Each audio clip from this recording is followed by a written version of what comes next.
Welcome to Cutting Edge Pain Relief. And today I am blessed to have a phenomenal guest with me today, Dr. Robert Fredrickson, who's going to talk to us about functional medicine. And for those of you who are joining us live, we'll be able to answer some questions here and there, but I just want to kind of give you a background on who he is, what he's done, and how great of a guest we have today to really kind of help us understand some things. So Dr. Fredrickson is a functional medicine consultant, and he's located in the Austin, Texas area. He has a bachelor's degree in exercise sports science, and he has he's a certified chiropractic sports physician. He's a doctorate in chiropractic care from Parker University. He's a certified strength and conditioning specialist, and he's board certified in physiotherapy. So as you can tell, he has incredible amount of experience in dealing with the body. And specifically, we're talking to him about functional medicine, and he has a huge expertise within that context. He's the founder of FredricksonHealthSolutions.com. And on that site, he shares current research articles and health-related information. In addition to that, he has a blog, he has a podcast, he has a YouTube channel. So he is just a phenomenal doc who's really helping patients understand their options and really being able to connect the public with understanding more about functional medicine and how impactful it can be, particularly in the context of being able to treat pain as well as musculoskeletal conditions. Dr. Fredrickson, thank you so much for joining us.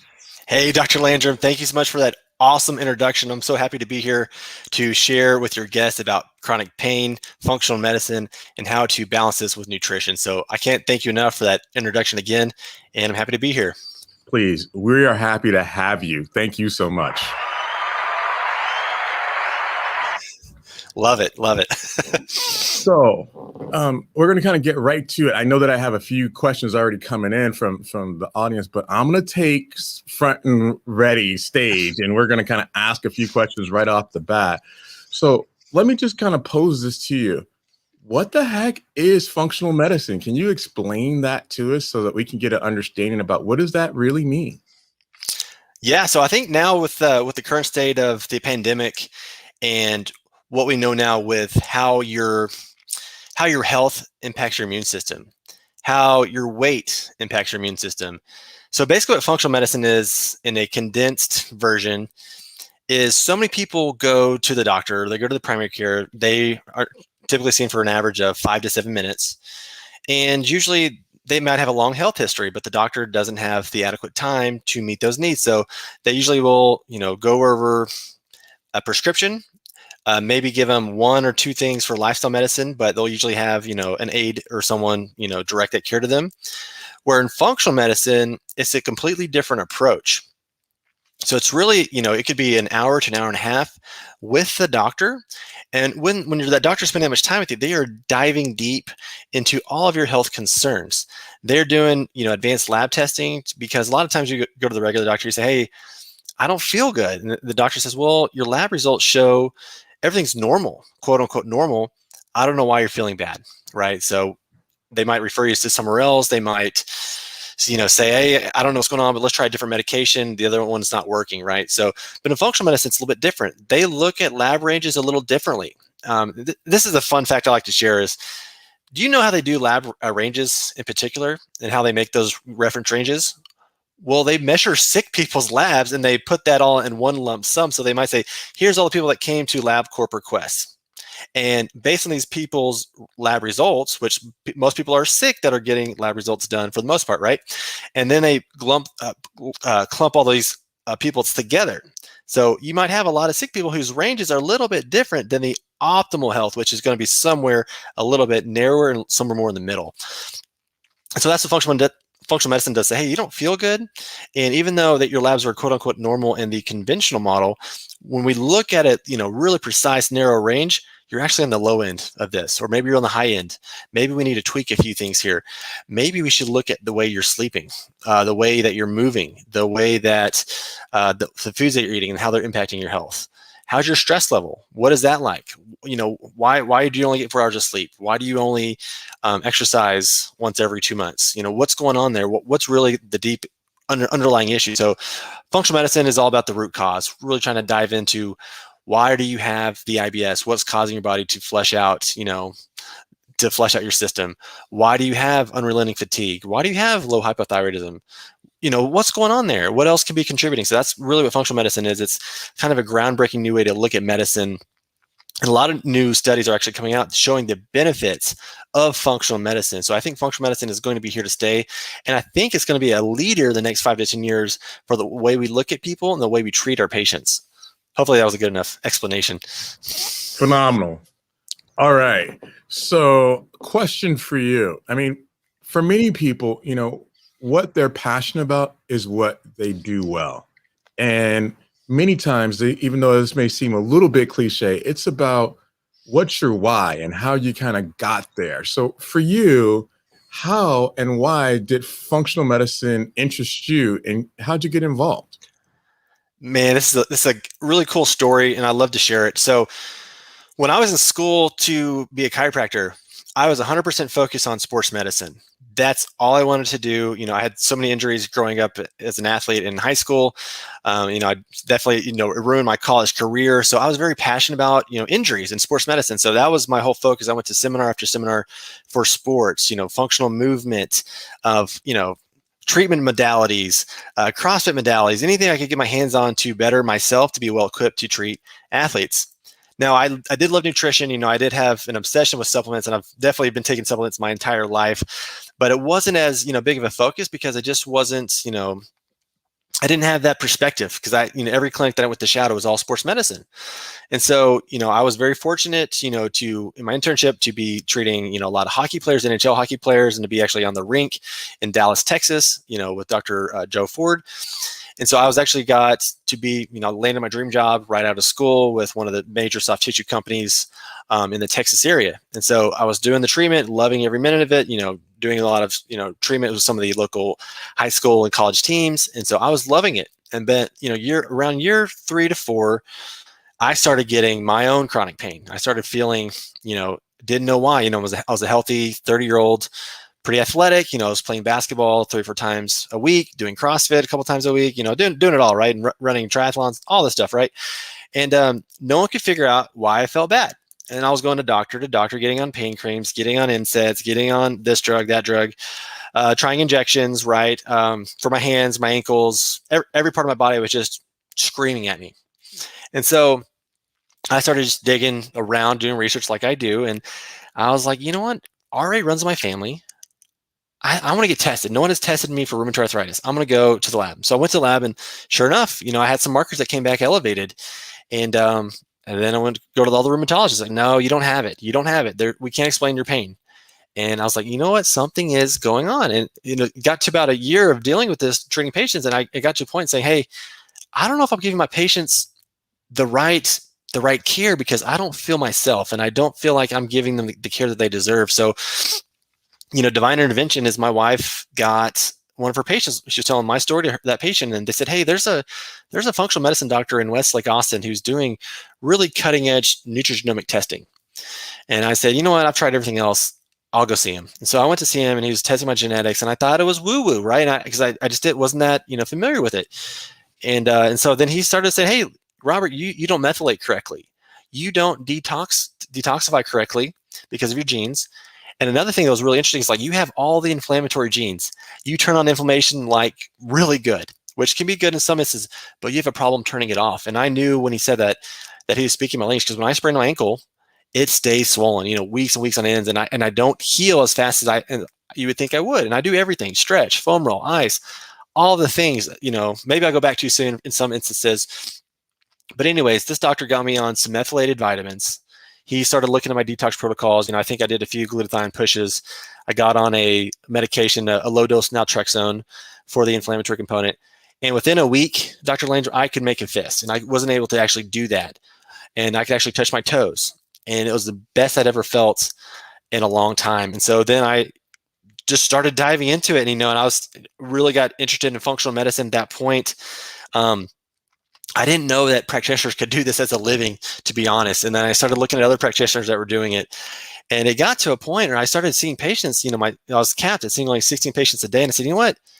I want to have a bigger impact. I want to be able to, impact more people than just this, because we're doing the pain stuff, we're doing the injuries, we're doing chronic pain, but I didn't feel like I was making as big of an impact on these patients because our treatment plans were so short, and it was all about just the injury at hand, but it wasn't a, systemic, comprehensive approach. And so Divine Intervention, this company, Orthomolecular, said, hey, like, we have a position consulting doctors in functional medicine. We want to, bring you on. I said, interesting, supplements, vitamins. But then I started just diving into it. And now that I'm 3 years into this role, I'm loving every aspect of it. It's changed my life and it's changed so many other people's lives. And my impact is, I have 250 accounts that I can meet with on an everyday basis and train and consult and show the ways that functional medicine can be brought into their clinic. So I'm really blessed. Functional medicine kind of chose me. I didn't pursue that at first. And I think I have a unique story to the chronic pain, because if you're young and you're 30 and you're a male and you don't fit that demographic for chronic pain, because usually it's women, right? And, it can be anything. So if you're having pain or struggling with pain, know there's hope. You just got to ask the right questions, right? And you got to find the right doctor who's able to assist you on that journey. Okay, wow. So we could tell that you are very passionate, and just so you know, it's resonated with a lot of our viewers already, and they've said things like same as they were listening to your story, have things like polymyalgia, and they also have had experiences with LDN. So all of those things that you're saying really connect with patients and the viewers that are watching right now. So let me pose this to you. You mentioned diet and nutrition. And I think sometimes, in traditional allopathic medicine, not to knock allopathic medicine, it's something that's taken as, of course, what you need to do is make sure your calories are a certain way. If you're diabetic, you need to deal with this. But the degree of nuance is a little bit different. Can you talk about diet and nutrition, particularly in the context of functional medicine? Yeah. So in functional medicine, diet is key. Like food, like Hippocrates always says, let food be thy medicine and medicine be thy food. And so if you're not eating correctly, which a lot of people don't, we eat the standard American diet, full of high fat, high calorie, refined carbohydrate foods. And frankly, we are confused as a nation. And this is part of my research that I've been doing recently is we don't know what to eat. We have so many diets that are coming out every single week. There's a new diet, a new trick, a new way to lose weight. And then there's the other side of the field that says, hey, it doesn't matter what you eat as long as your calories are underneath a certain threshold. You will lose weight eating donuts, macaroni and cheese, doesn't matter, you'll lose weight. And I understand the law of thermodynamics, right? I know you can lose weight if your calories are under that range, but how's your health going to be in 10 years from now? And I was kind of caught in that dogma for a little bit because I saw a lot of patients who were, very active, and, I was playing basketball, exercising at a high rate, right? I was probably burning 34,000 calories a day. Was I eating the best? No. I mean, I was going to Whataburger, getting, breakfast taquitos, right? I was getting whatever, Chick-fil-A. And, but my calories were good, and I was still able to maintain and sometimes lose weight eating these bad foods. And so I don't know if that was the trigger that pushed me over the edge personally, but so many people are doing this on a daily basis. And so there's a study I like to reference. And this is a standard American diet study up at University of North Texas, which is up in Dallas, Texas, about 3 hours from where I live. But basically, they took college kids who are eating this fast food, high calorie, high carbohydrate meal. They measured their toxin levels 5 hours later, so postprandial. What they found was astonishing. They found that toxin levels after this meal, standard American diet meal, 72% elevated after that. So that tells you that food does matter. There's oxidative stress, there's inflammation based on the food type. Well, in that study, they did do a probiotic study. So they used a special type of spore-based probiotic. They gave the kids the same diet. One group got the probiotic, the other group got the sugar pill. At the end of the 30 days, the students who took the probiotic had a 42% reduction in endotoxemia levels. And it's another strange fact is they actually had a 21% reduction in triglycerides. And now it's just from a probiotic. But that just goes to show that, hey, if you're eating this way every day and you're getting these elevations in endotoxemia, well, eventually your body is going to dip into that metabolic reserve or your nutrient savings account. And if there's no more nutrients to pull out, well, that's when disease happens. And so I think that's where we get confused is, hey, there's so many different ways to look at a diet, so many different ways to look at a lifestyle. But just eating whole unprocessed foods, going to the perimeter of the grocery store, eating organic as best as possible. If it's processed, if there's 11 different ingredients that you can't pronounce, it's probably not good food for you, especially if you're in chronic pain. So functional medicine, there's not one diet type that's right for everybody.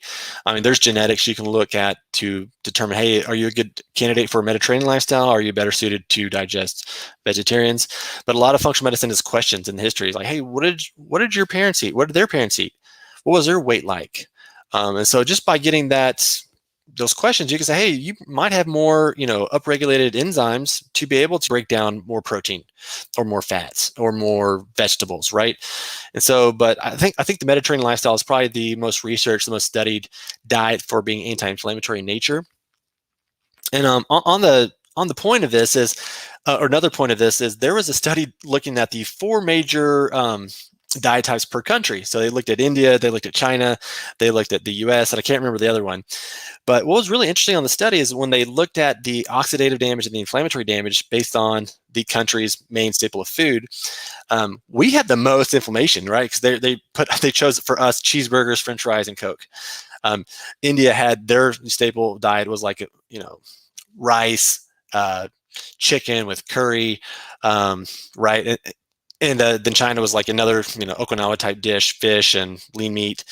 So anyways, not only were calories about 600 more than the average diet of someone in another country, but we actually had a ton more inflammation, a ton more oxidative damage. And I think that's one reason, maybe not the only reason, but that's why we have autoimmunity on the rise at such a rapid rate. 25 to 50 million Americans today have an autoimmune disease, and that's just for what we're accounting for. There's probably a lot more that we don't even know about. So I think that's the cornerstone of diets. But the problem, problem is when you get down this road of disease and you start saying, oh, all you have to do is eat your way out of this disease, it might be too late. And so that's where I think supplements come in as a rescue intervention. Say, hey, like, yes, eating healthy will keep you healthy, but what do you do if you're not healthy?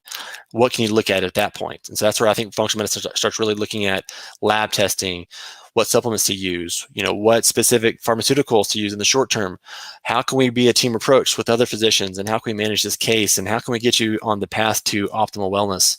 And so that's what I think functional medicine is great at. It's the diet and lifestyle, and taking it to the next level. And I think a lot of people should be focusing on that, because with COVID in particular, if you have prediabetes, not full diabetes, which a lot of people today have pre-diabetic numbers, right? Fasting blood sugar, maybe 120, 130. Well, basically, if you got COVID and you had a fasting blood sugar that high, you had a 4 times higher chance of death. You had a 2 times higher chance of staying in the hospital longer. And that's the problem today. So many people have high fasting blood sugar and they don't know it, because they might have gone to the conventional doctors. The doctor says, hey, you're not a candidate for metformin yet. Let's watch it and see what happens next year, right? So many people are walking around with high fasting blood sugar. They're walking around with low vitamin D. They're not exercising, which we know is pretty much great for everything, right? Movement is medicine. And so I think now more than ever, we should be focusing more on how do you get healthy, but how do you stay healthy? Wow, Dr. Fredrickson, you gave us a lot to actually chew on. That was a lot right there. And I really appreciate the depth and detail that you gave to us. One of the things that you made mention of was the aspect of nutrigenomics, right? And I think that you kind of touched on that in a very brief component. And as I understand it, in your space, you guys actually utilize that with some degree of frequency.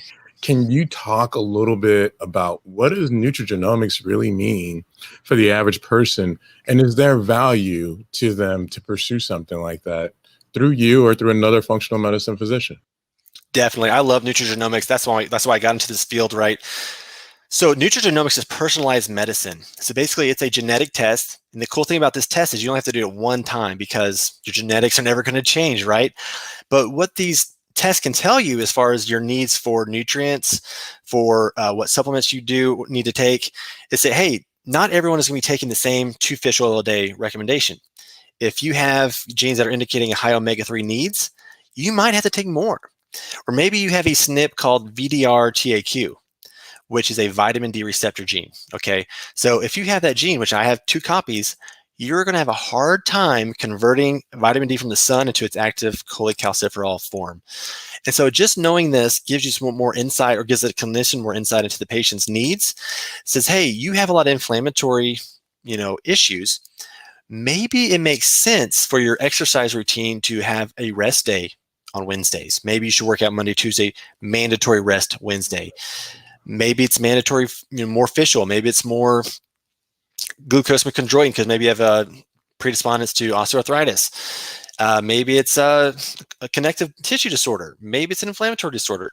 There's so many different things to look at with nutrigenomics, including vaccine, how you detoxify certain additives, certain adjuvants, right? So, and it just makes a lot of sense. And it's the way, and it's still new, it's still emerging at the research, but I think the answer is kind of clear cut, because everyone has heard of the MTHFR gene, right? Some people call the mother effer gene, right? But basically, that's how your body methylates and detoxifies, and how it transfers groups of nutrients back and forth. And that was one of the genes that I had, and I think up to 60% of people have this gene right now. And so if you have that gene, it means you might have to be taking a certain methylated B vitamin, a certain methylated folate. Can I pose a question to you? So as I'm kind of understanding this, and I'm hoping that maybe you can kind of correct me if I'm not quite on point with this, it sounds like much how there's an aspect of pharmacogenetics where you really look at what's going to probably be a more efficacious. It doesn't necessarily automatically mean that this is going to be the best for you, but it is more than likely. And you don't have to do quite as much trial and error. It may give you a little bit of an elucidated path that allows for you to say, how can I be more streamlined with this approach so I can get a better effect? Can you say, is that close to this, or can you give me some idea about whether that's truly the case, or is it a little bit different than that? No, that's how I'd explain it too. So pharmacokinetics are pretty much the same thing as nutrigenomics. What medications are more tailored for this patient? What are you going to react to? What are you not going to react to?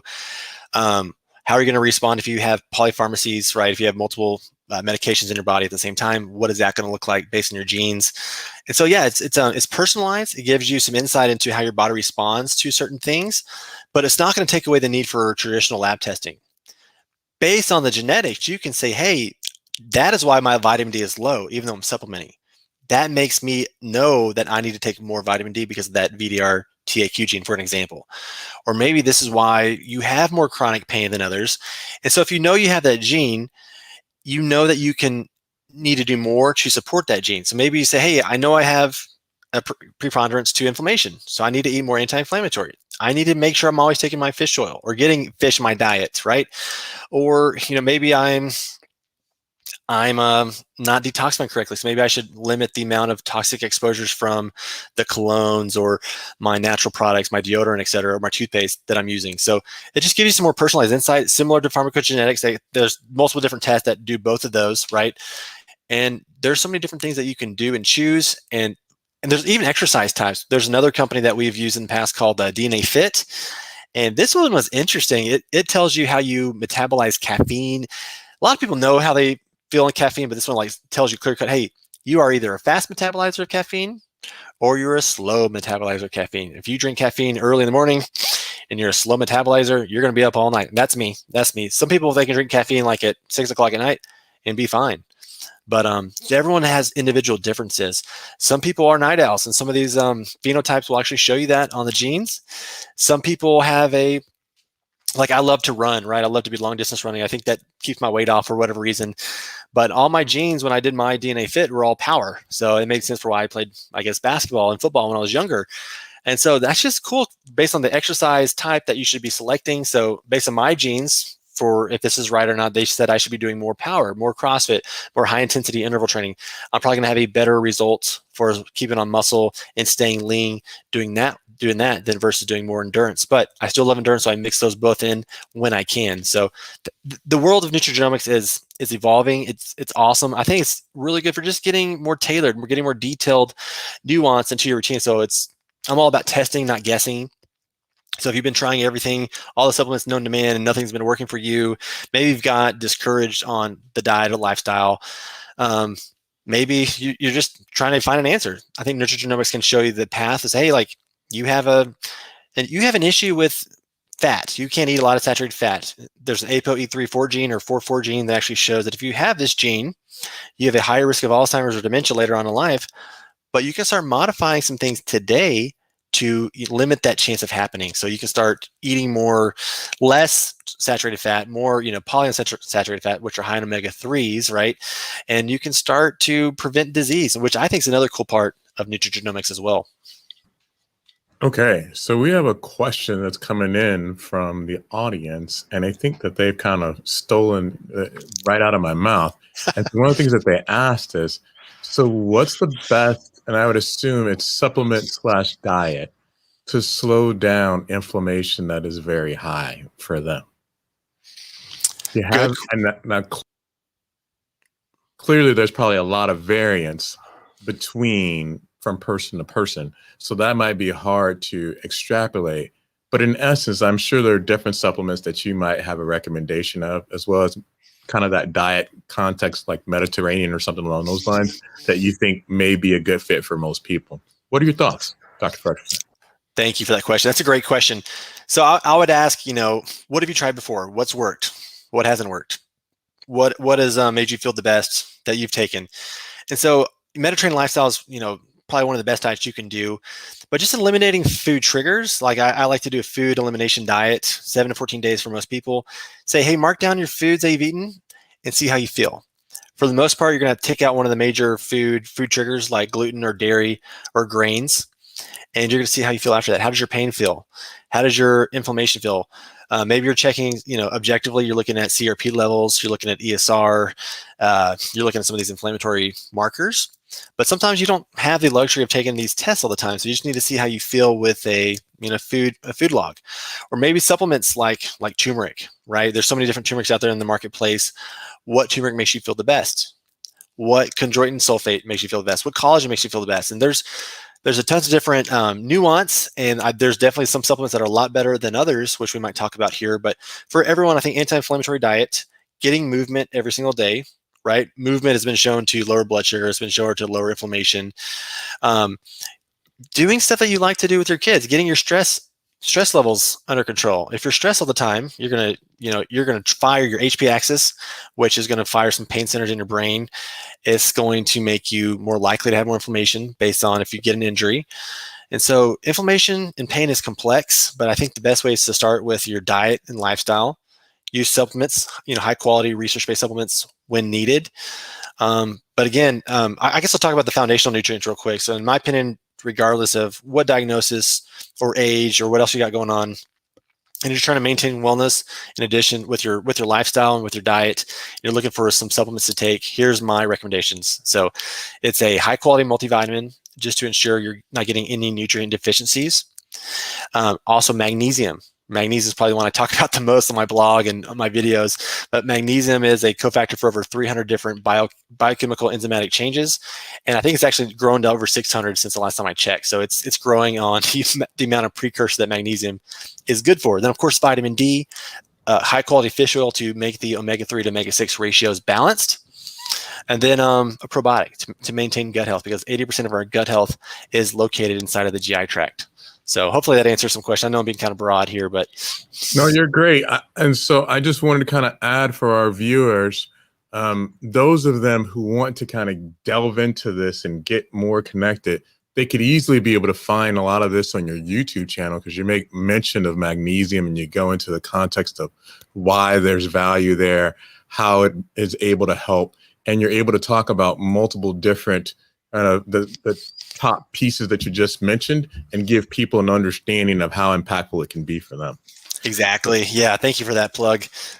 I'm not done yet. So the other thing that I was going to say is, for those of you who are interested in being able to learn more about functional medicine, Dr. Fredrickson has a YouTube channel, and it's really phenomenal. It really is. It gives insight about all these different conditions. And so you really want to take a look at it. And as his name, Dr. Robert Fredrickson, Fredrickson Health Solutions, much like how they're able to help people from in person, it's a way for you to be able to kind of learn from a virtual stance. So 2 more questions before we take a quick break. Are there certain conditions that seem to respond from changes in dietary inflammation compared to others? That's a great question. And so autoimmune disease seems to have the biggest impact from what I've seen and what other practitioners have seen that I work with diet changes, right? Because that is such a key missing piece for so many people. Sometimes it's something that's kind of innocuous. Maybe it's the dairy in the food that they're eating and they don't realize that the dairy is causing some inflammation. Maybe it's the gluten. Gluten in a lot of foods for a lot of people can cause a reaction. Now, I'm not saying it's for everybody. Some people can eat gluten, fine. But a lot of gluten, there's two proteins of gluten. Gliadin is one, and that's the inflammatory one that actually comes into your gut cells, actually opens up the gut lining, releases another protein called zonulin. It's basically like the cell separator to the gut, and then that's where toxins and environmental exposures can now wreak havoc on our bodies and cause more inflammation. So for autoimmune conditions, that's a wide range, I know, but I think that has the biggest impact for diet for most. Now for osteoarthritis, right, there's definitely anti-inflammatory foods that will help, but to the extent as an autoimmune person, which their immune system is basically attacking itself, I don't think it's going to be as quick acting for those that are more degenerative in nature. And for those people, there's other supplements to take, there's other movement strategies, there's other regenerative medicine techniques that you guys implement every day that will be more suited or maybe more likely to have a successful, quick trial with that patient versus a longer duration. And everyone's different. So everyone, I always say it's going to take some time because if it doesn't, these diseases don't happen quickly, right? They just happen over time. And if it's happened to you, know there's hope. There's a ton of functional medicine providers all around the world. And so you can go to IFM, Institute of Functional Medicine, and you can find a provider there. You can go to AFRM. You can go to Functional Medicine University to find a provider. You can talk to Dr. Orlando Landrum, who is a wealth of knowledge himself. And so there's some different resources out there that are here to help you, right? And so I think everyone's got a different health journey, and I think the diet is definitely the cornerstone of all of this. And we're confused as a nation. That's why I started my research on my book, because I just think that so many people, we know what to do. We know that eating healthy is going to be the most successful thing of our health journey, but we don't know the why. And so if we know the why, we know that, hey, there's a food additive called carrageenan that they actually inject mice with to cause pain and inflammation. And that's how they measure their drugs, their anti-inflammatory drugs, against it. Well, carrageenan is in nut milks, it's in protein shakes, it's in all kinds of fillers, and it's a thickener, it's an emulsifier. And I know there's two different versions. There's the undegraded, integrated, and there's a lot of controversy behind that. But in my opinion, for a food additive to not add any nutritional value to your diet, not help you one bit, why do we need it in our food supply? And so that's why I'm saying, hey, avoid any food that has this food additive, carrageenan. And for me and for other people, I think knowing that, say, hey, like, that's why I don't eat that food, because that food could be causing my inflammation. This food could be causing my inflammation. It's not just eat right and exercise. It's got to be more specific, because we know that stuff, and we're still, have obesity at, epic numbers. We still have disease at epic numbers. So I think we need to know the why to understand why we need to make these food choices better. And it's got to be systemic change too. So we got to have our food manufacturers and our food suppliers showing us what these proprietary blends in their foods are. And I've actually reached out to a few companies before, say, hey, can you tell me what is this proprietary blend? Like, what is in there? What are you hiding? And for anyone listening, when people do this on their food or their supplements, there's two reasons why you do this. One is to protect your secret formula, right? The other is just to not disclose what you actually have in there. Just saying that, hey, I got all these different extracts, but I'm not going to actually tell you what's in there. And so you might be getting a very small, minuscule amount of a supplement, or you might be getting a food additive that you might not want to know what's in there. And so like that's how they hide a lot of MSG in foods, or glutamate, right? Which is a neuroexcitatory transmitter that can actually cause a lot of pain, inflammation in a lot of people. So that's a lot of things where I say avoid. And MSG, monosodium glutamate is one thing to avoid for sure, but also natural flavors. Or if they do have natural flavors on the bottle, make sure it's a brand that you trust. And if you don't trust that brand, reach out to that brand, reach out on the website and find out what they're actually hiding underneath those labels. So I know I got long-winded, and I'm passionate about this because I think this is such a huge issue that we're dealing with that no one really talks about, is what is in our food? Why are these things being put in there? And if they don't have any nutritional benefits, why are they there in the first place? So Dr. Fredrickson, we love it. We love that you are an encyclopedia of knowledge and full of passion, and we really appreciate it. in the course of kind of explaining some of those things, one of our viewers actually posed the following question. Can you list those resources again for where they might be able to find some information? Is that something that you think you could be able to kind of do for us, if not too Sure. much?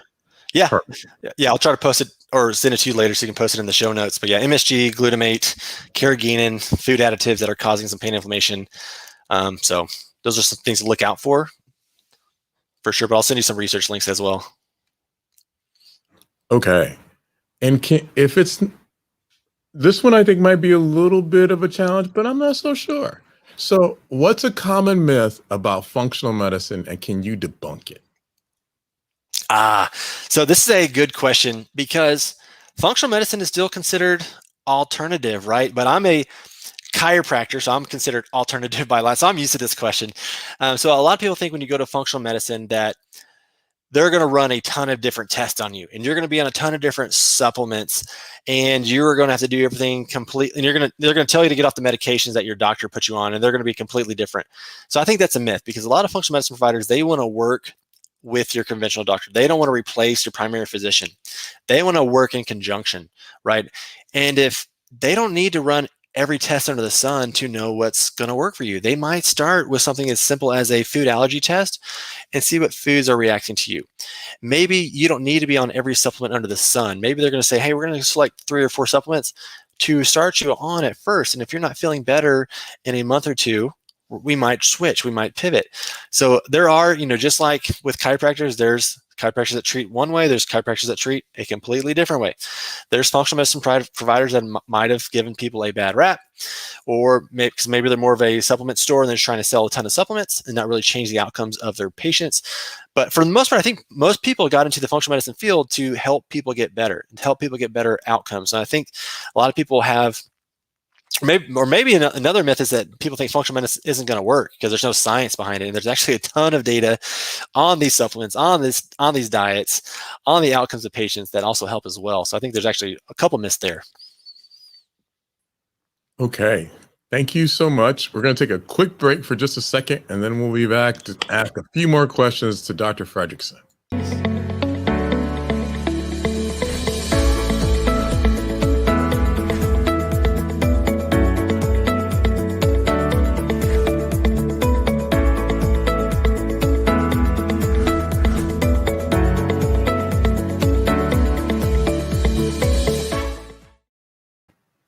Again, thank you for joining us on Cutting Edge Pain Relief. Today, I'm blessed to have Dr. Robert Fredrickson with us here today, discussing functional medicine and a number of different dynamics for everything from diet to supplements to different types of treatments. One of the things that I neglected to mention is that on his own website, you can be able to find one of the books that he's written that is extracorporeal shockwave therapy, which hopefully we can be able to coerce him to talk about on our channel sometime in the future. But at the end of the day, we really want to make sure that you're getting good value from this. So if you have questions, by all means, put them in the chat, let us know, and we'll try to get to your questions in order and go forward from there. Dr. Fredrickson, again, thank you so much for joining us. Thank you so much for having me, Doc. I love talking with you about chronic pain. We both speak the same language, so I'm loving every minute of this. So one of the questions I'm curious about, and I know this is kind of like opening you up to kind of get wherever you want to go with this, is what are you curious about right now in terms of how to be able to help patients and really be able to have a better, healthier lifestyle? So I'm obsessed right now with chronic pain and inflammation. Because of my own personal pain story, and what I went through is I don't want people to suffer because there is a really crazy statistic out there. Did you know that chronic pain affects more people than cancer, diabetes, and heart disease combined, right? There's over 117 million people suffering from chronic pain in the US alone. So it's a silent epidemic that a lot of people are dealing with, and they don't really know that there are answers for. And so pain is complex. It's not just take this supplement, right, or do this exercise, because people have tried that. It's comprehensive, it's a multifactorial, and it all starts in the brain. And it's how we perceive pain. If we've had an injury before, our brain is going to alert our nociceptors, which are danger receptors, to say, hey, let's give this person a little pain so they don't subject themselves to more tissue damage, right? But chronic pain is actually pain that has persisted for over 3 months. This is when patients start to, maybe their tissues have healed. I kind of debate this. A lot of people say the tissues have fully healed at 3 months, and I probably know your thoughts on this, but I think some people don't heal as well as others. And I think there's some issues there. And so, yeah, here we go on the anticipation, perception, and relief. So if you've been through a low back injury where you're bending down to pick up a pencil, and so now that you are not having the pain anymore, but next time you see that pencil on the ground, you have this anticipation. And so of picking that pencil because you think it's gonna be painful again. So your brain actually starts lighting up different brain centers like in this picture. And then if you pick up that pencil and you're thinking about the pain, your body's sensing that there might be some pain there and you feel some tightness. And then your body says, uh-oh, the back went out again. And I don't know how many patients I've actually seen this exact scenario happen to. They might work out all the time. They have kids, but it seems like something so small, so innocuous, triggered this whole cascade, right? But they didn't fail to mention, oh, I sit down for 8 hours a day. I don't eat well. I do a lot of things that are against my, my musculoskeletal favor. And the pencil on the ground was just the straw that broke the camel's back. And so that's why so many people are in this stage. And that's what I'm obsessed with. So I'm writing a book.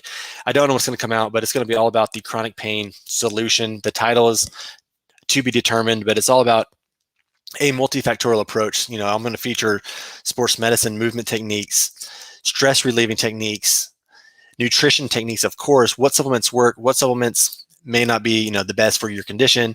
And I'm just going to give people a plan because I think people need a plan. They need a protocol. They need something to follow because otherwise you're trying this, then you're going to that, you're going to this, you're going to that.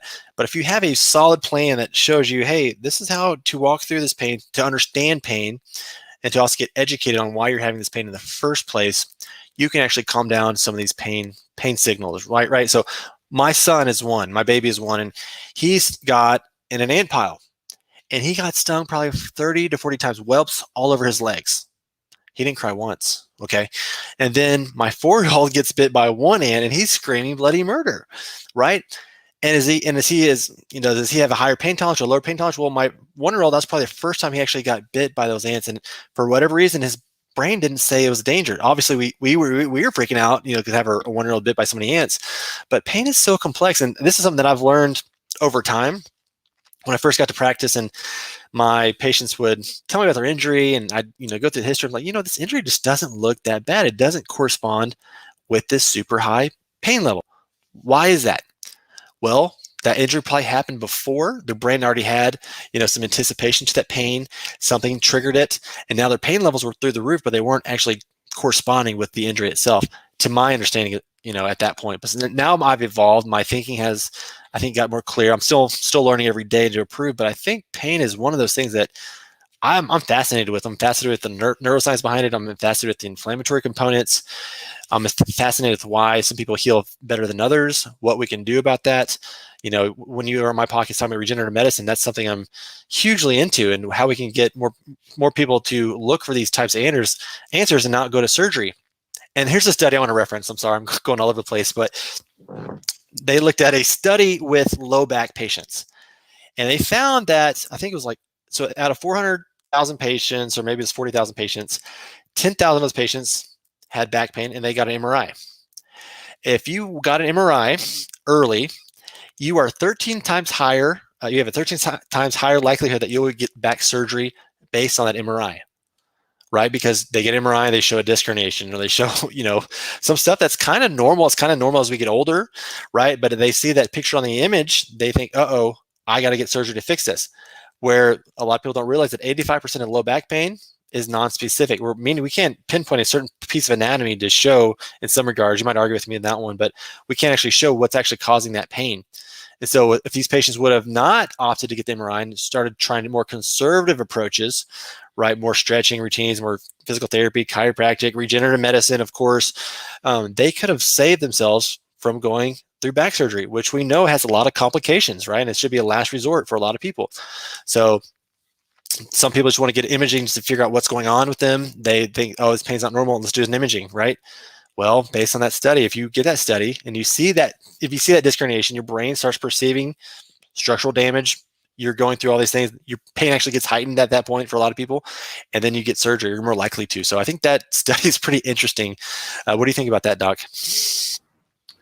Definitely. I think that there are differences with how you evaluate the context of radiographic imaging within that clinical component of what's going on with that patient. So that in essence, just like you personalize for a diet or supplemental therapy, you really have to personalize the component of how would you intervene, if you would, or what's the best solution. So one of the things that I wanted to pose to you is probably one of your favorite questions, because I think you may have asked it of me. And that is, if you could have a billboard that actually was able to really carry forth your thoughts on this subject in particular, what would it say? I got two things I'm thinking of, and I'll probably say both, but the first one is done is better than perfect, right? Because so many times we get caught in our heads and we think, oh, I can't exercise. And I've heard this before from patients until I lose a certain amount of weight. I can't start, going to the gym until I lose this weight first. I can't start eating better, or I'll start eating better after the holidays, right? And I'll get back on my diet after this event. Just do it now. It doesn't have to be perfect all the time. Start these basic building blocks, and then you'll get ahead, and you actually, you don't have to be perfect in every single thing. If you're struggling with an issue with your weight, with your inflammation, start doing baby steps. So I like Just Do It, the Nike symbol, but as well, just to start, those kind of correspond. Done is better than perfect than just do it for me. So, because I'm always, if you're thinking about it, if procrastinating, nothing is getting done. So just do it. Whatever that is, say yes.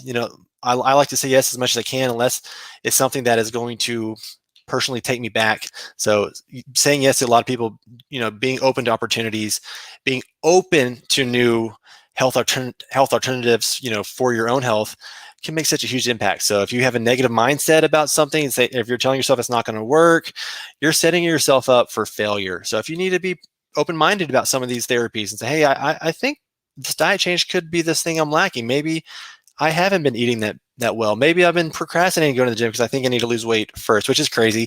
And I have heard that. So I think just do it, and done is better than perfect.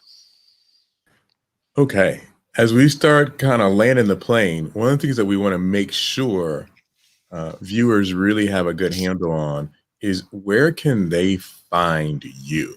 Where are your different channels, social media networks, websites, or if they were even interested in being a patient remotely, if that's something that you do, can you give us ideas about how they can seek you out? Thank you, Doc. I appreciate that. So they can find us on social media. My Instagram is Dr. Robert Fredrickson.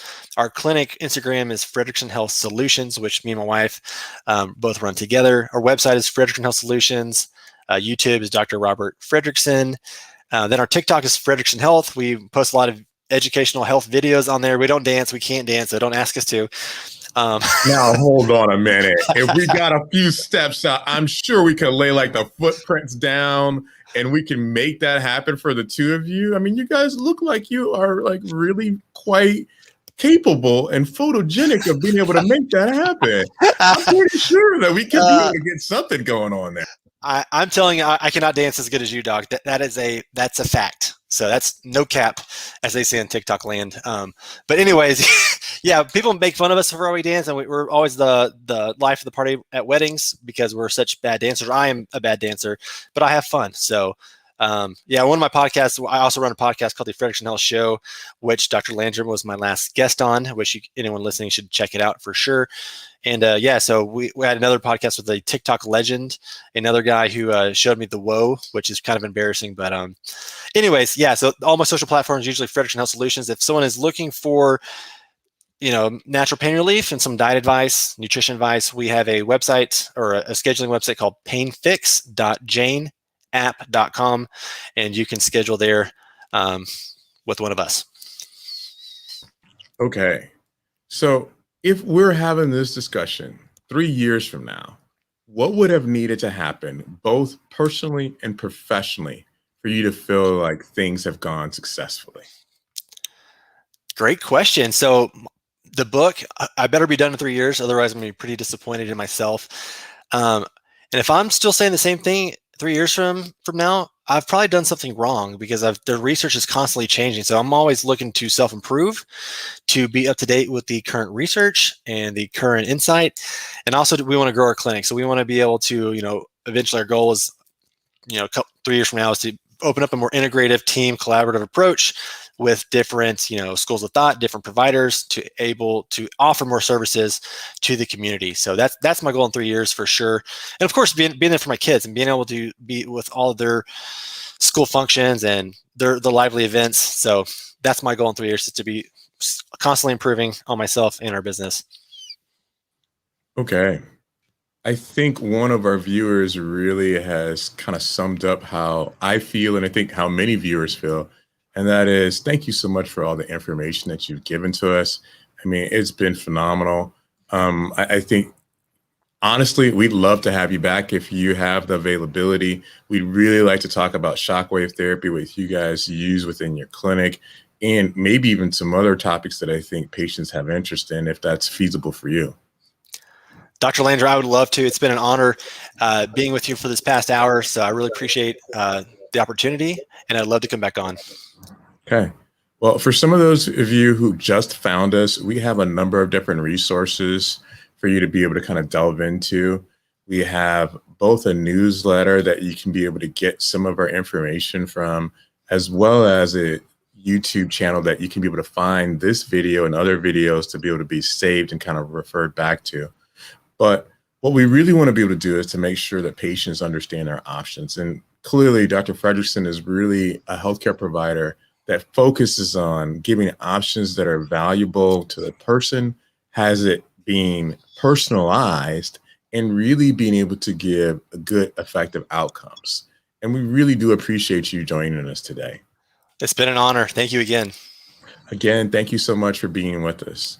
And thank you to our viewers, and we hope to see you back sometime in the near future.